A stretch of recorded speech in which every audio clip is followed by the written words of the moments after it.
9 мигранти и возачот, 19-годишник од Скопје, кој ги превезувал во патничко возило, вчера на излезот од автопатот кај Демиркапија биле запрени и приведени во полициска станица за понатамошна постапка.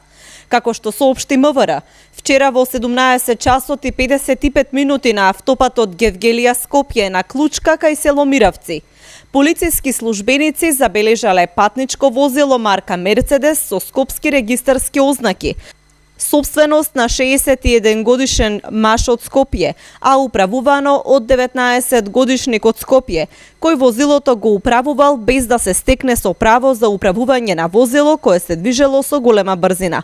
Во близина на тунелот и мостот на реката Вардар кај Демиркапија, возилото застанало и од него излегле повеќе лица, пошто продолжило со движење кон Демиркапија.